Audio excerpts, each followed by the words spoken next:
Welcome to the France 24 Observers. This show is created with the help of our network of observers, ordinary people who tell us what's going on where they are and send in photos and videos to document it. We verify it all here in Paris and bring the best to you. We begin on the eastern border of Europe in Bulgaria, which has seen a huge rise in the number of asylum seekers over the past few years. Many of them are from Syria and Afghanistan, but also from Sub Saharan African countries that have been ravaged by conflict. Now, all of them are trying to gain refugee status, but the wait is quite long. And in the meantime, there are not enough spots in refugee housing centers, which is creating a lot of tension. Now, Louis, who is from the Democratic Republic of Congo, was staying with some of his friends at one of these refugee centers in Sofia without permission when the police came for a raid.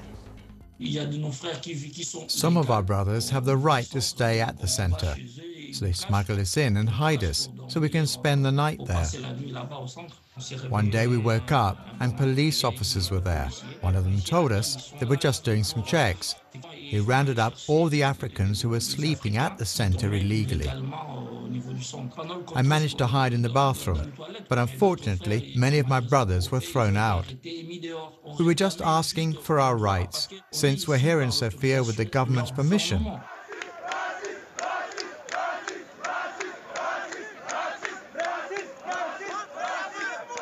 The authorities should give us a place to sleep. It's too cold on the streets. Our only alternative is to pay to get into a nightclub and stay there until the morning.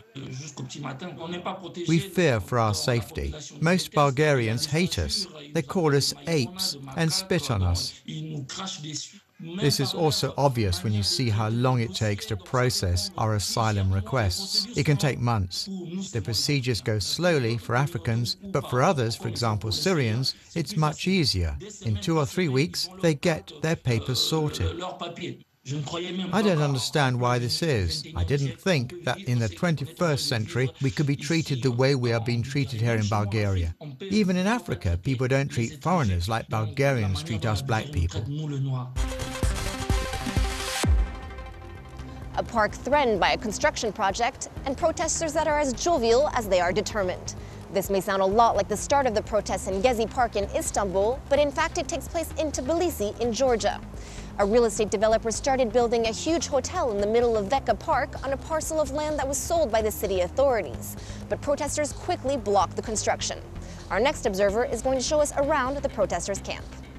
For like 10 or 15 years, the green areas have been shrinking in our capital. It has come to one of our last large parks that is being basically wrecked by building a 7-story hotel in the middle of it. And so we came here and set up our camp and stop the construction. When construction workers come, we turn them away by numbers. In about 15 minutes, we have up to 100 protesters that gather here and don't let police or construction workers to get in. Until now, this has been just winning time. Before we go to court, we're trying to set up some kind of events every Sunday for the people to come. We have a lot of street art. It's basically the symbol of the park, the statue that stands in the middle of the park with a help sign. This is the construction site. You can see a huge hole which is dug in the middle, but it has stopped there since we came. This is basically the guy that is building the hotel, so you can see him well.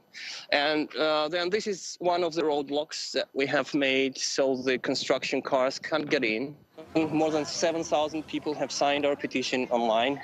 I think it means something. The ecological situation is quite bad because we have maybe 1 square meter of green area per capita now, with a lot of cars that are burning a really bad quality fuel. And the cancer rates are on the rise, and we're pretty sure that environment has to do with that.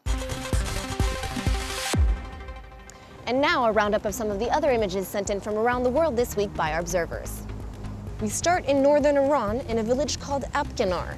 It was recently hit by an incredibly severe snowstorm. In just a few hours, homes were completely snowed in. Many residents were trapped indoors and rooftops ran the risk of collapsing. When the villagers realized that help would arrive too late, they started organizing their own rescue missions on a Facebook page our observer had set up. Now Facebook is censored in Iran, but many people know how to get around this ban. Residents posted messages to sound the alarm about others they knew might be in trouble, and dozens of volunteers helped dig them out of their homes. It's a good thing they did this, since the authorities only reached their village 6 days after the storm. Next up, Los Angeles, where, judging from these photographs, public schools could really use a makeover.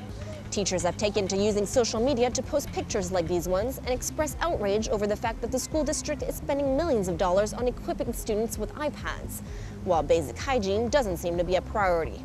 Cockroaches, dead rats, broken water fountains, and broken toilets. The list goes on and on.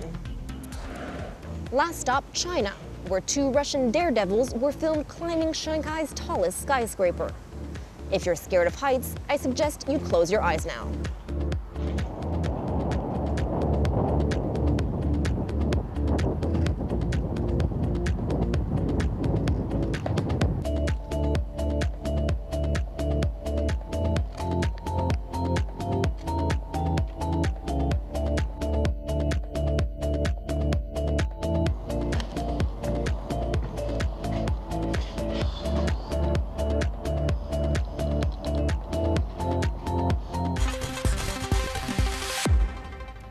That's all for this week, but as always, you can find more reports from our observers on our website, where you too can sign up to become an observer. You can also find stories on our Facebook and Twitter pages and on our smartphone app. See you next time.